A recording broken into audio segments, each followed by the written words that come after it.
إن الحمد لله نحمده ونستعينه ونستغفره ونعوذ بالله من شرور أنفسنا ومن سيئات أعمالنا من يهدي الله فلا مضل له ومن يضلل فلا هادي له وأشهد أن لا إله إلا الله وحده لا شريك له وأشهد أن محمدا عبده ورسوله أما بعد فإن أحسن الكلام كلام الله وخير الهدي هدي محمد صلى الله عليه وآله وسلم وشر الأمور محدثاتها وكل محدثة بدعة وكل بدعة ضلالة وكل ضلالة في النار.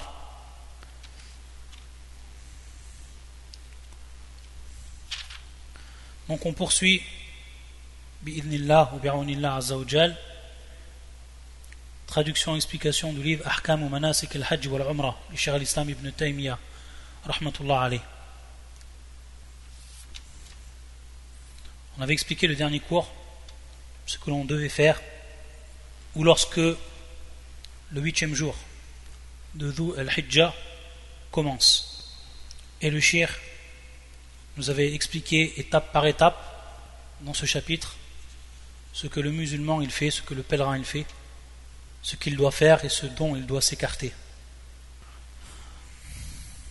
فيقول رحمه الله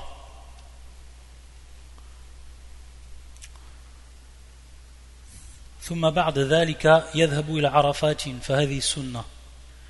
Donc on avait vu que la personne, que le pèlerin donc, s'il suit la sunna du prophète sallallahu alayhi wa sallam, c'est-à-dire exactement comme le prophète sallallahu alayhi wa sallam, on a vu donc que le prophète sallallahu alayhi wa sallam il est descendu dans un endroit qui se trouve près de Arafat, Namira, et où il a sallallahu alayhi wa sallam fait la khutbah.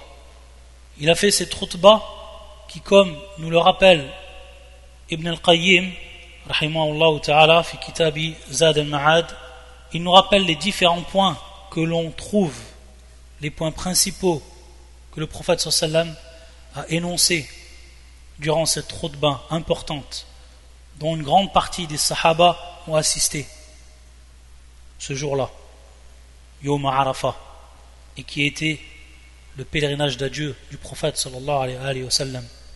Il nous rappelle Ibn al-Qayyim que le prophète sallallahu alayhi wa sallam a établi les règles de l'islam et détruit les lois de l'ignorance de l'époque anté-islamique, al-Jahiliya, que le prophète sallallahu alayhi wa sallam a appuyé l'interdiction des choses qui sont en réalité unanimement prohibées par toutes les religions, par toutes les confessions. Et ces choses interdites sont ad-dima, le sang qui est sacré, qui est initialement strictement interdit, al-amwal, les biens également qui est sacré, qui sont sacrés, al-a'rad, également l'honneur ou les honneurs qui sont également sacrés. Le prophète sallallahu alayhi wa sallam place à tous ceux qui se rattachent à la jahiliya sous ses pieds, comme l'usure, l'intérêt. Également dans cette khutbah, il sallallahu alayhi wa sallam recommanda le bien envers les femmes en rappelant les droits dont elles jouissent dans l'islam et également ce dont elles doivent s'acquitter comme devoir. Il a rappelé que ce qui était obligatoire envers elles, c'était de pourvoyer à leurs besoins. Également, al-kiswa bil ma'rouf, al-kiswatu bil ma'rouf, leur procurer ce qu'elles ont besoin comme habit, sans qu'ils émettent, sans qu'ils donnent une mesure particulière pour cela. Également, le prophète sallallahu alayhi wa sallam, dans cette khutbah, il a recommandé à la communauté al-i'tisamu bi kitabillah, se raccrocher totalement, pleinement, complètement au livre d'Allah azza wa jal. Il a rappelé que ceux qui vont s'attacher à ce livre-là, qui vont s'attacher au Coran, et donc qui vont s'attacher à la sunna du prophète sallallahu alayhi wa sallam pour comprendre ce Coran, qui vont s'attacher à la voie des salafs pour comprendre ce Coran, ces gens-là jamais ne s'en écarteront. Jamais ces gens-là ne s'écarteront du droit chemin. Ils resteront sur le droit chemin. Et ensuite le prophète sallallahu alayhi wa sallam leur a demandé de dire leur a demandé de témoigner, et les compagnons, en répondant à son appel, à cette demande de témoignage devant Allah subhanahu wa ta'ala, ils ont dit Nashhadu annaka qad balagt wa addait wa nasaht. Nous témoignons que tu as transmis, que tu as certes transmis, que tu as rempli pleinement ta mission et que tu as parfait le conseil envers la communauté. Et ensuite le prophète sallallahu alayhi wa sallam a demandé à Allah azza wa jal de témoigner 3 fois sur ce qui a été dit de la part de ces hommes qui ont accompagné le prophète sallallahu alayhi wa sallam durant sa mission, cette mission prophétique. Et il leur commanda sallallahu alayhi wa sallam que le présent informe l'absent. Ça c'est pour la khutbah du prophète sallallahu alayhi wa sallam. Et ce que là contenu comme points fondamentaux et essentiels. Ensuite, en revenant donc au texte du shir, il nous dit ثم بعد ذلك يذهب إلى عرفات فهذه السنة. Donc ensuite le pèlerin il se dirige vers Arafat. Cela c'est la sunna. Il se dirige vers Arafat et ceci est la sunna, comme le prophète sallallahu alayhi wa sallam il a fait ensuite. لكن في هذه الأوقات لا يكاد يذهب أحد إلى نمرة ولا إلى مصلى النبي صلى الله عليه وسلم بل يدخلون عرفات بطريق المأزمين ويدخلونها قبل الزوال ومنهم من يدخلها ليلا ويبيتون بها قبل التعريف وهذا الذي يفعله الناس كله يجزي معه الحج لكن فيه نقص عن السنة فيفعل ما يمكن من السنة مثل الجمع بين الصلاتين فيؤذن أذانا واحدا ويقيم لكل صلاة. Donc le shir il nous dit que de nos jours beaucoup de gens ne vont pas à cet endroit Namira, là où le prophète sallallahu alayhi wa sallam donc a fait la khutbah, et ils ne vont pas donc là où le prophète sallallahu alayhi wa sallam il a prié, mais ils rentrent directement à Arafat en suivant ce qu'il dit bitariq al-ma'zimain. Al-ma'zim, ce terme veut dire un couloir, un passage qui se trouve entre 2 montagnes. C'est ce qu'on appelle al-ma'zim. Donc ici bitariq al-ma'zimain. Et c'est pour ça donc qu'on a appelé cet endroit qui se trouve entre al-mash'ar ou Arafat, on l'a appelé Ma'zimain. وَيَدْخُلُونَهَا قَبْلَ الزَّوَالِ. Et eux, ils y rentrent avant même l'inclinaison du soleil.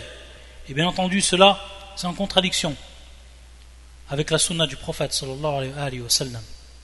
وَمِنْهُمْ مَنْ يَدْخُلُهَا لَيْلًا وَيَبِيتُونَ بِهَا قَبْلَ التَّعْرِيف. Et il y en a d'autres encore qui rentrent à Arafat durant la nuit. Et ils y restent même avant At-Ta'rif. At-Ta'rif, il veut dire par là Yawm Arafat, avant même le jour donc de Arafat. Il dit, c'est ce que font des gens. Et tout ceci, le Hajj, il est accepté. Yani avec ce qu'ils font, le Hajj il est accepté. Mais, comme il dit, lakinna fihi naqsun an sunnah. Mais il y a un manquement à la sunna. Un manquement à la sunna. Et bien entendu, le musulman, il doit respecter cette sunna. Il doit faire exactement comme le prophète sallallahu alayhi wa sallam, il a fait dans la mesure du possible.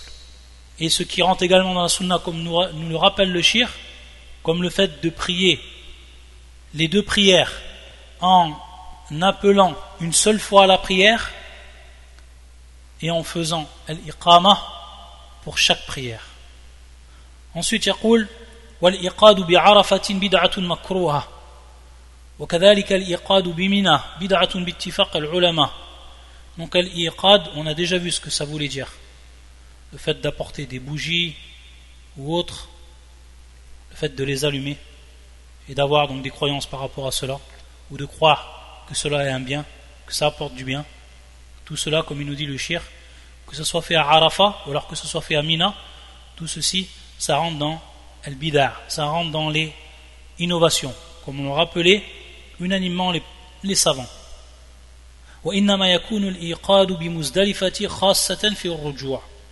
C'est-à-dire qu'en réalité l'iqad, et bien entendu ici, c'est à titre de nécessité. C'est-à-dire, bien entendu, dans ce temps-là, il n'y avait pas d'électricité ou autre. Et donc, lorsque les gens revenaient donc de Arafat, après le Maghrib, se dirigeaient vers Muzdalifa, la nuit tombait. Et certains donc avaient besoin de s'éclairer pour la route. Et lorsqu'ils arrivaient également à Muzdalifa, lorsqu'ils se trouvaient en pleine nuit, donc ici c'est min bab al-haja, ça rentre dans la nécessité. Et ici donc il n'y a pas de mal pour cela. ويقفون بعرفة إلى غروب الشمس ولا يخرجون منها حتى تغرب الشمس حتى تغرب الشمس. C'est-à-dire donc ils doivent rester, et c'est l'obligatoire, ils doivent rester à Arafat ila ghurub al-shams, jusqu'à que le soleil se couche. Ça c'est une obligation, ça rentre dans les obligations, jusqu'à que le soleil se couche. Et donc ils n'ont pas le droit de sortir avant que le soleil se couche. Donc ils n'ont pas le droit de sortir avant le Maghrib. Une fois que le Maghrib est arrivé, alors à ce moment-là ils décampent. Et c'est pour cela que Jabir radiallahu ta'ala anhu, il nous rappelle ce que le prophète sallallahu alayhi wa sallam faisait dans ce hadith rapporté par l'imam Muslim, al-Tawil, le long hadith. واستقبل القبلة ولم يزل واقفا حتى غربت الشمس. Et donc il était en direction de la Qibla et il n'a cessé d'être debout jusqu'à que le soleil se coucha. وإذا غربت الشمس يخرجون إن شاءوا بين العلمين وإن شاءوا بين جانبيهما والعلمان الأولان حد عرفة فلا يجاوزهما حتى تغرب الشمس والميلان بعد ذلك حد مزدلفة وما بينهما بطن عرنة وما بينهما عرنة ويجتهد في الذكر والدعاء هذه العشية. Et donc, ils doivent rester ici, le shir donc, bien entendu, même de nos jours, il y a des pancartes qui vont indiquer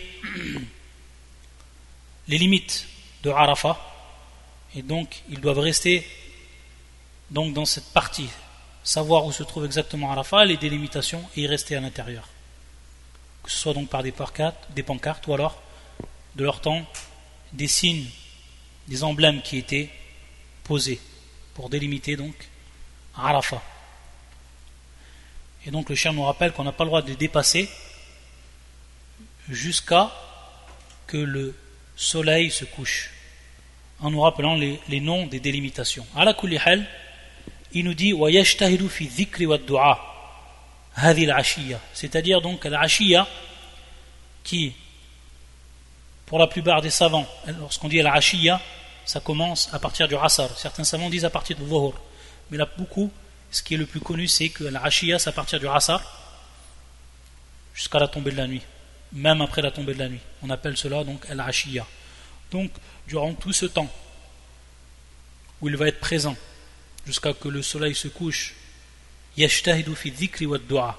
Il fait donc un grand effort dans les invocations et dans le rappel d'Allah subhanahu wa ta'ala.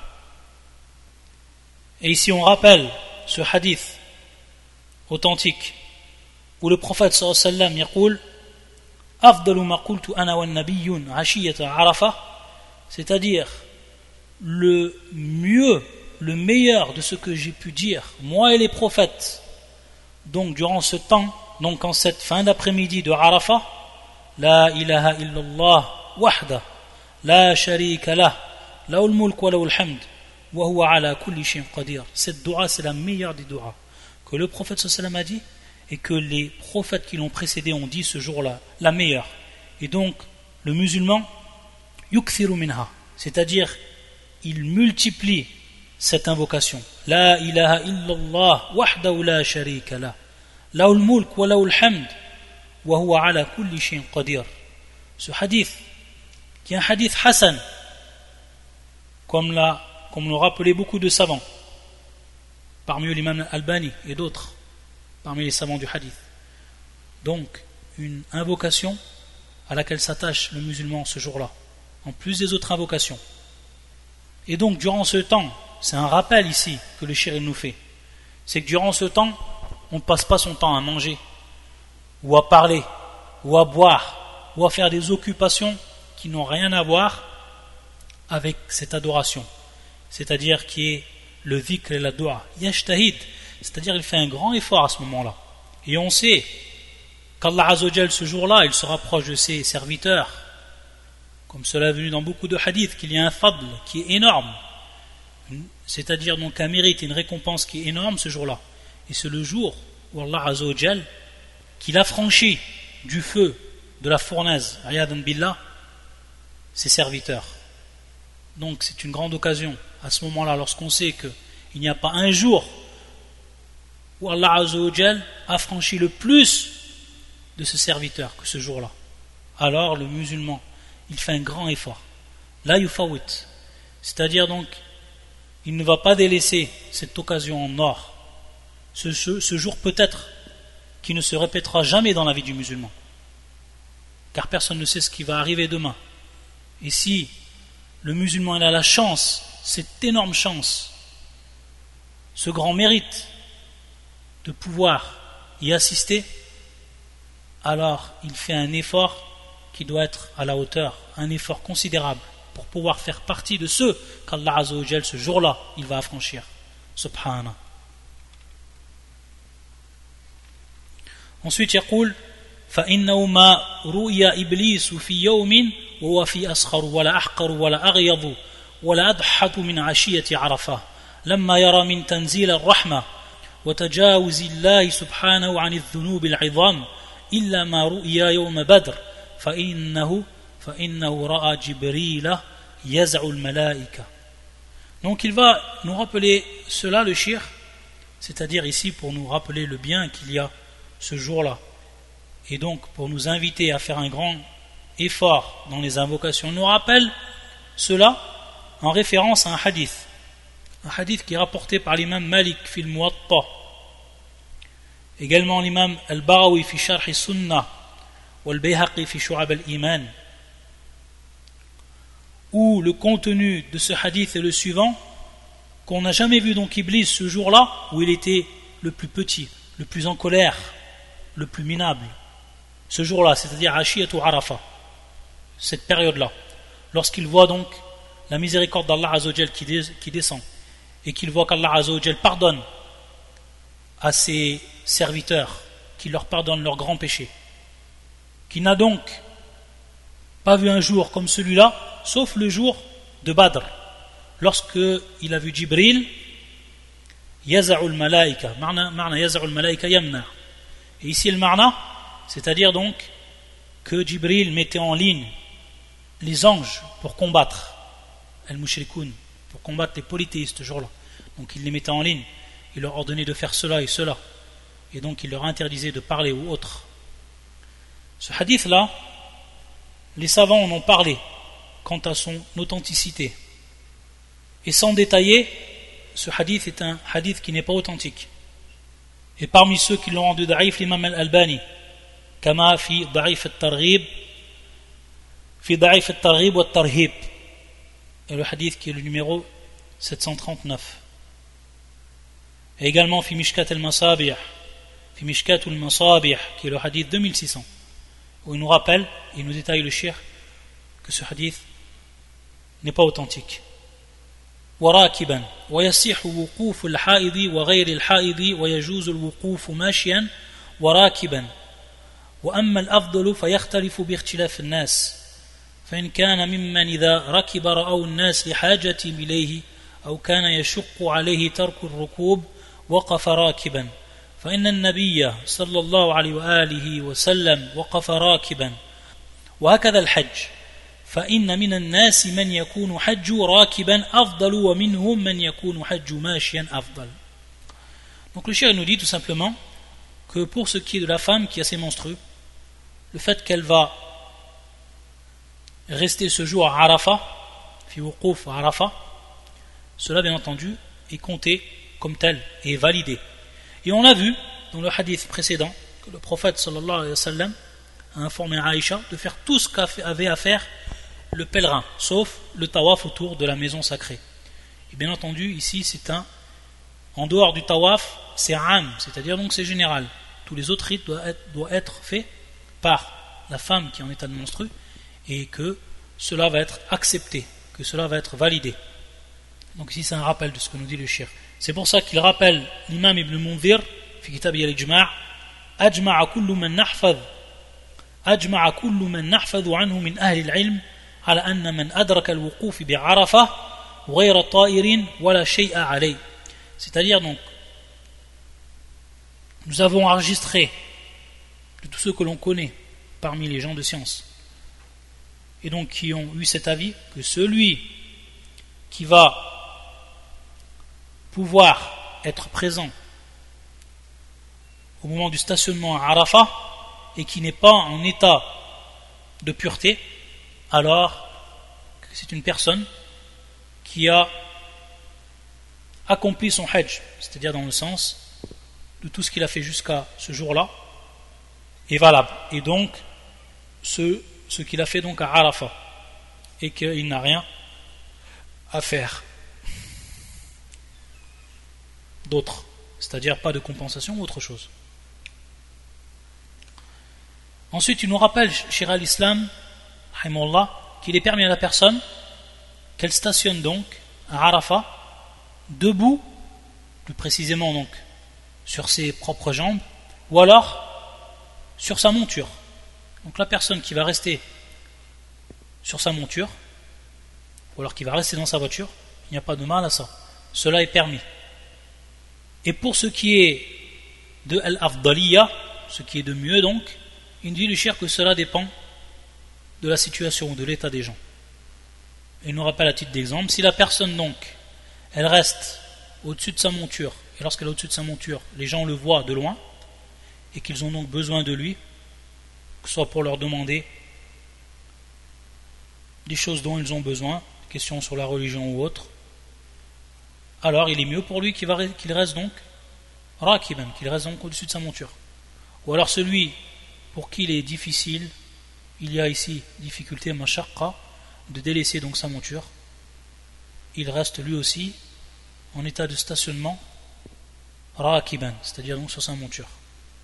Et il nous rappelle que le prophète sallallahu alayhi wa sallam, lui, est resté durant le stationnement à Arafat rakiban, sur sa monture. Comme cela est rapporté par al-Fadl radiyallahu ta'ala anha fi Sahih al-Bukhari. Et de même pour ce qui est du hajj, le hajj dans sa totalité. Il y a certaines personnes dont le hajj, le fait de faire le hajj en état ou en étant à pied va être meilleur, et d'autres en monture va être meilleur. Donc tout dépend de la situation des gens. ولم يعين النبي صلى الله عليه وسلم لعرفة دعاء ولا ذكرا بل يدعو الرجل بما شاء من الأدعية الشرعية وكذلك يكبر ويهلل ويذكر الله تعالى حتى تغرب الشمس. Donc il nous rappelle qu'il n'y a pas une dua qui est bien précise pour Arafat, sauf bien entendu la dua qu'on a rappelée et qui est générale, celle qu'on a dit donc auparavant, et qui est la suivante: La ilaha illallah wahdahu la sharika la lahul mulk wa lahul hamd wa huwa ala kulli shay'in qadir. Et donc on a dit que cette dua elle est importante à dire. En dehors de celle-là, comme nous rappelle le shir, il n'y a pas une dua qui est précise, spéciale. Donc il fait des invocations, il demande à Allah Azza wa Jal ce dont il a besoin, etc. Parmi ce qui est, et pour ce qui est bien entendu des invocations même, parmi ce qui est permis dans la religion, c'est-à-dire donc al-ad'iyatu shar'iyya. De par là, le shir, bien entendu, il insinue que tout ce qui rentre dans les doigts qui ne sont pas shar'iyya, qui contiennent des innovations, qui sont des innovations elles-mêmes, qui contiennent des innovations, qui contiennent même, riyadan billah, des shirkiyat, qui contiennent même du polythéisme, bien entendu, cela est strictement interdit. Wallah al-musta'an. Et donc, si on se rappelle cette dua qu'on a citée précédemment, et que la personne elle fait un grand ijtihad sur sa récitation durant ce jour, il faut se rappeler que dans un autre hadith muttafaqun alayh, que le prophète sallallahu alayhi wa sallam a dit Man qala la ilaha illallah wahdahu la sharika la lahul mulk wa lahul hamdu wa ala kulli shay'in qadir, donc 10 fois, kana kaman a'taqa arba'ata anfus min walad Ismaïl. C'est comme si donc il avait affranchi 4 personnes parmi les enfants d'Ismaïl. Comme cela est rapporté dans la version de l'imam Muslim, min hadith Am ibn Maymoun radiyallahu ta'ala an. Donc regardez le bien qu'il va avoir dans cette dua et toutes les autres duas bien entendu qui sont shar'iyya. De même donc yukabbir, yaqul Allahu akbar, yuhallil, la ilaha illallah, et il rappelle Allah azza wa jal, il se rappelle Allah subhanahu wa ta'ala jusqu'à que le soleil se couche. Ensuite yaqul rahimahullah والاغتسال لعرفة قد روي في حديث عن النبي صلى الله عليه وسلم وروي عن ابن عمر وغيره ولم ينقل عن النبي صلى الله عليه وسلم ولم ينقل عن النبي صلى الله عليه وسلم ولا عن أصحابه في الحج إلى 3 أغسال غسل للإحرام أو غسل الإحرام والغسل عند دخول مكة والغسل يوم عرفة وما سوى ذلك كالغسل لرمي الجمار وللطواف ولمبيت بمزدلفة فلا أصل له لا عن النبي صلى الله عليه وسلم ولا عن أصحابه ولا استحبه جمهور الأئمة لا مالك ولا أبو حنيفة ولا أحمد وإن كان قد ذكره طائفة من متأخر أصحابه بل هو بدعة إلا أن يكون هناك سبب يقتضي الاستحباب مثل أن يكون عليه رائحة يؤذي الناس بها فيغتسل لإزالتها. Ici le cheikh va nous parler de ce qu'on appelle l'irtisal, qui est le fait de se laver. Il dit que il était rapporté du prophète qu'il s'est lavé le jour de Arafat. Il dit il a été rapporté. Bien entendu, lorsqu'on dit il a été rapporté, c'est-à-dire que lorsque le savant dit il a été rapporté, il n'assure pas l'authenticité de cela. Ça c'est quelque chose qu'il faut savoir. C'est-à-dire il dit Rouïa, il a été rapporté du prophète sallallahu alayhi wa sallam, c'est-à-dire donc que le savant en ce moment-là il va se rappeler, ou il a peut-être déjà lu, il va se rappeler qu'il a été rapporté cela du prophète sallallahu alayhi wa sallam, mais sans en assurer l'authenticité. C'est pour ça donc qu'il va utiliser ce terme qui va dire il a été rapporté, ru'ya. Et ça c'est important à savoir. Ala kulli hal, il nous rapporte cela le shir. Après bien entendu il reste une recherche à faire pour ce qui est de ce hadith, s'il est présent et s'il est authentique. وروي عن ابن عمر وغيره. Il était aussi rapporté que Ibn Omar a fait cela et d'autres que Ibn Omar. Ala kulli hal, il nous rappelle le shir qu'il n'a pas été rapporté du prophète sallallahu alayhi wa sallam et également qu'il n'a pas été rapporté des compagnons durant le hajj qu'ils se sont lavés sauf, c'est-à-dire qu'ils ont fait un irtisal spécialement sauf à 3 endroits. Donc il y a eu uniquement 3 lavages. Le premier, ghusl al-ihram. Donc lorsque on se lave au moment de l'ihram. Donc ça rentre bien entendu ici dans les sunan, au fil istihbab. Également le ghuslu 'inda dukhul Mecca. Le deuxième donc, se laver au moment où on va rentrer à Mecca. Ça également, ça rentre fil istihbab. Et ensuite donc, le shir, d'après ce qu'il nous a rapporté, wal ghuslu yawm Arafah, c'est-à-dire donc le lavage le jour de Arafah. Et tout ce qui est en dehors de cela, de ces 3 lavages, que ce soit se laver pour que l'on jette les pierres au al-jimar, fil jimar, les rami al-jimar, ou alors pour le tawaf, ou alors pour passer la nuit à Muzdalifa, il nous dit tout cela, fala asla lahu. Il n'y a aucune base, aucune origine de cela dans la sunna du prophète sallallahu alayhi wa sallam. Et également, il n'y a aucune base chez les compagnons du prophète sallallahu alayhi wa sallam pour cela. Et personne ne l'a rendu préférable parmi la plupart des savants, que ce soit l'imam Malik, que ce soit l'imam Abu Hanifa, que ce soit l'imam Ahmed. Personne parmi eux n'ont dit que cela était préférable. C'est-à-dire donc al-irtisal wal-arsal al-mafkoura, c'est-à-dire les lavages qui ont été cités précédemment. Et il nous dit, même si certains ils ont rappelé parmi ceux qui sont venus beaucoup plus tard, parmi les savants, ils ont rappelé que cela était préférable. Bien entendu, le shir va dire bal huwa bid'atun. Bien au contraire, c'est une innovation.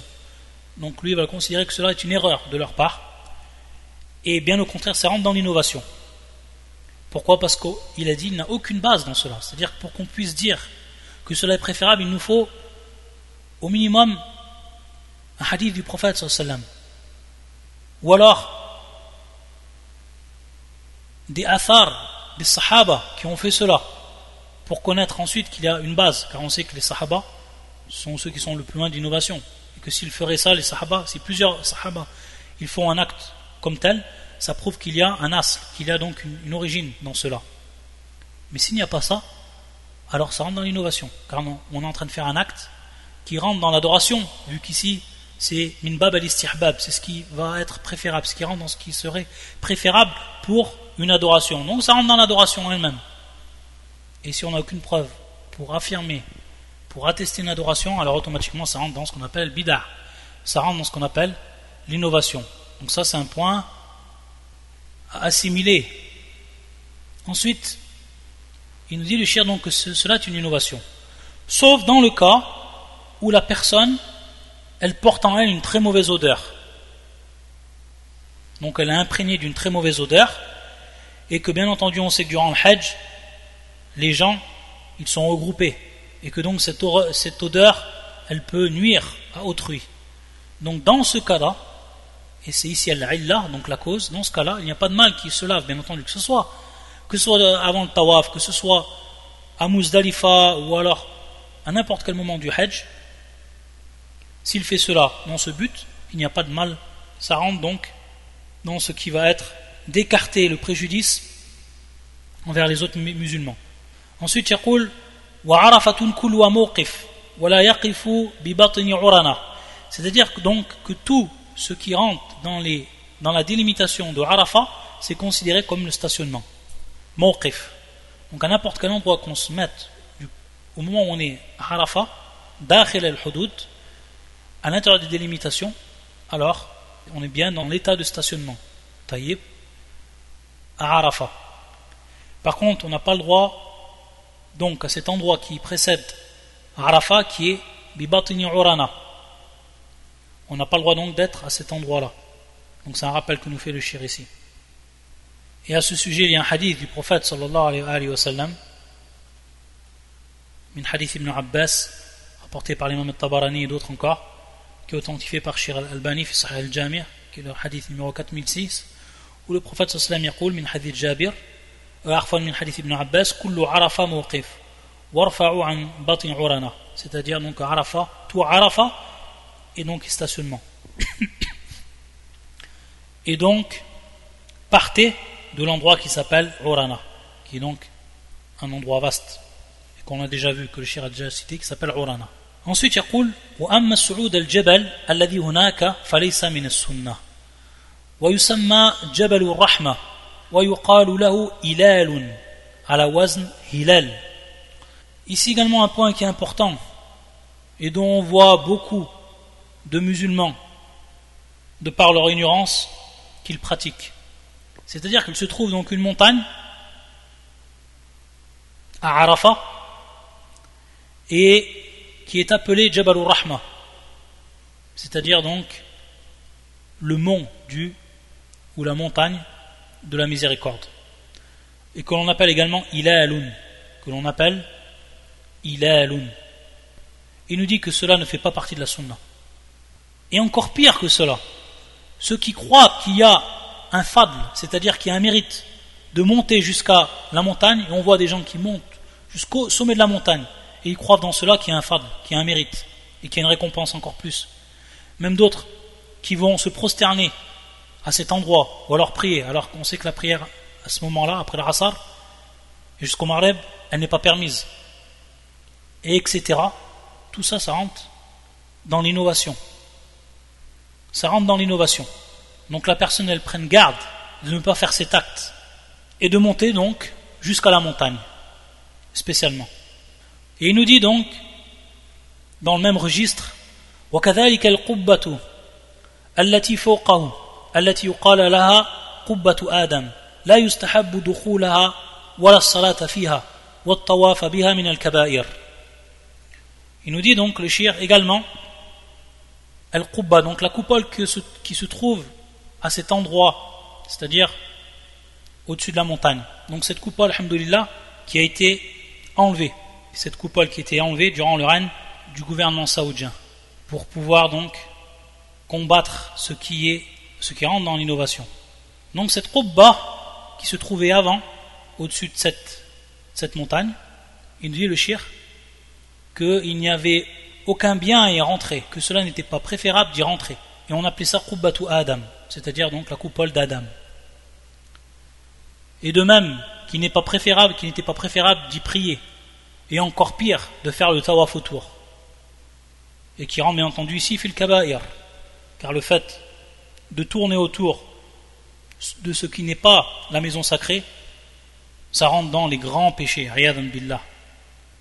Et il nous dit وَكَذَلِكَ الْمَسَاجِدِ التي عند الجمرات لا يستحب دخول شيء منها ولا الصلاة فيها وأما الطواف بها أو بالصخرة أو بحجرة النبي صلى الله عليه وسلم وما كان غير البيت العتيق فهو من أعظم البدع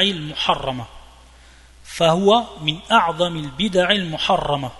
Donc il nous dit de même pour ce qui est des mosquées qui se trouvent près des Al-Jamarat Taïb, il nous dit donc qu'il n'est pas préférable d'y rentrer ou d'y prier dedans. Donc les mosquées qui se trouvaient avant ne sont pas présentes, ces mosquées. De même pour ce qui est de At-Tawaf autour de ces mosquées. Ou alors également Bis-Sakhra. Le shir me dit Bis-Sakhra ici, Sakhratu Bayt al-Maqdis. Sakhratu Bayt al-Maqdis. Cela également c'est strictement interdit. Ou alors également faire le tawaf autour de Bihujjati Nabi sallam, autour donc de l'appartement du prophète sallam.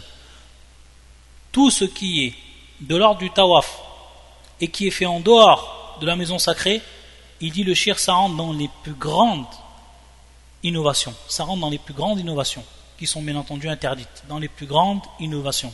Min a'zamil bid'il muharrama. Tous ceux qui font du tawaf, un tawaf en dehors de la maison sacrée, ils sont rentrés dans ce qui est de pire de l'innovation. Ayadan billah.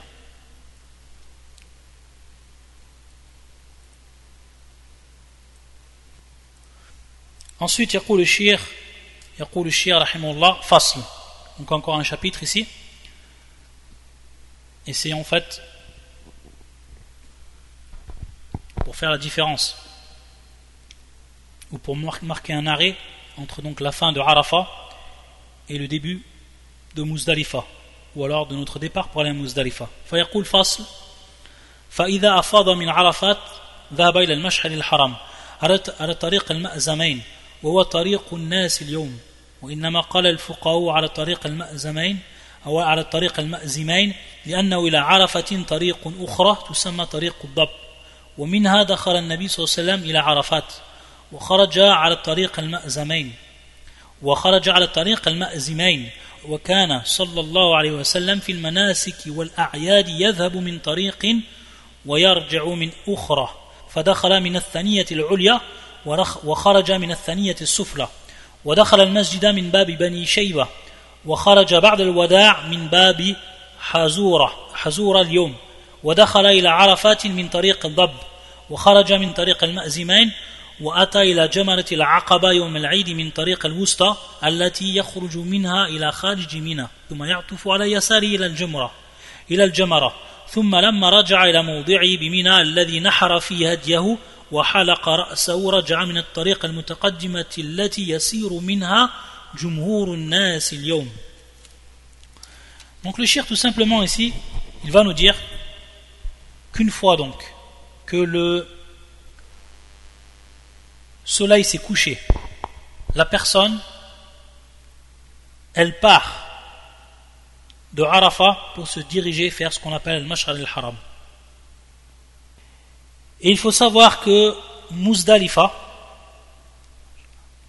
donc al-Mash'ar al-Haram, c'est un des noms de Muzdalifa. Il faut savoir que Muzdalifa, il a trois noms. Muzdalifa, il a trois noms. Le premier nom, donc, c'est Muzdalifa. Donc cet endroit, il a trois noms. Le premier nom, c'est Muzdalifa. Le deuxième nom, c'est Jam. Et le troisième, c'est le Mash'ar al-Haram. Al-Mash'ar al-Haram. Ça, c'est le troisième nom. Et C'est ce qu'a cité le shir. Ala tariq al-ma'zimain. Donc, comme on a dit, cet endroit donc, qui est le passage entre les deux montagnes. Ou tariq al-nas al-yawm. Ala kulli hal, c'est par là donc, comme l'a fait le prophète sallam, qu'il va ressortir. Pourquoi cela? Il nous rappelle ici le shir une règle que le prophète sallam, durant son vivant, s'est conformé à elle, et qui est que durant al-manasik ou al-a'yad, c'est-à-dire durant les rites, et durant également les fêtes, donc les fêtes musulmanes, que ce soit Eid al-Adha, Eid al-Fitr, donc que ce soit le manasik ou al-a'yad, le prophète sallam, il se présentait à ces endroits-là où on faisait les fêtes, ou alors aux endroits des rites, par une voie, par un chemin, et il sortait par un autre chemin. Donc il ne reprenait pas le chemin par lequel il était venu, mais il reprenait un autre chemin. Et c'est ce qu'il a fait donc ici pour ce qui est de Arafat, qui fait partie des rites. Il est rentré donc par ce qu'on appelle tariq Bab, donc on a vu auparavant, et il est sorti donc Bena al-Ma'zimain, donc ce chemin entre les deux montagnes. Et il va nous dire donc ce qu'il a fait le prophète sallam également durant son rite, comme le fait qu'il est rentré dans la mosquée sacrée Minbab Bani Shayba et qu'il est sorti de cette mosquée Bard al-Wada' après donc son adieu, Tawaf al-Wada' Minbab Hazura, donc une autre porte, il est sorti par une autre porte. De même, pour ce qui est de Jamaratul Aqaba, il est rentré par le chemin dit du milieu, Tariq al-Wusta, qui sort donc en direction de Mina, et il est retourné par un autre endroit, l'endroit donc où il a égorgé son mouton. Il est revenu Min Tariq al-Mutaqaddima, celle qui est plus avancée, et celle dont aujourd'hui tous les jours tous les gens y passent. Donc ici tout simplement il nous rappelle des exemples pour nous prouver que le prophète sallam durant al-A'yad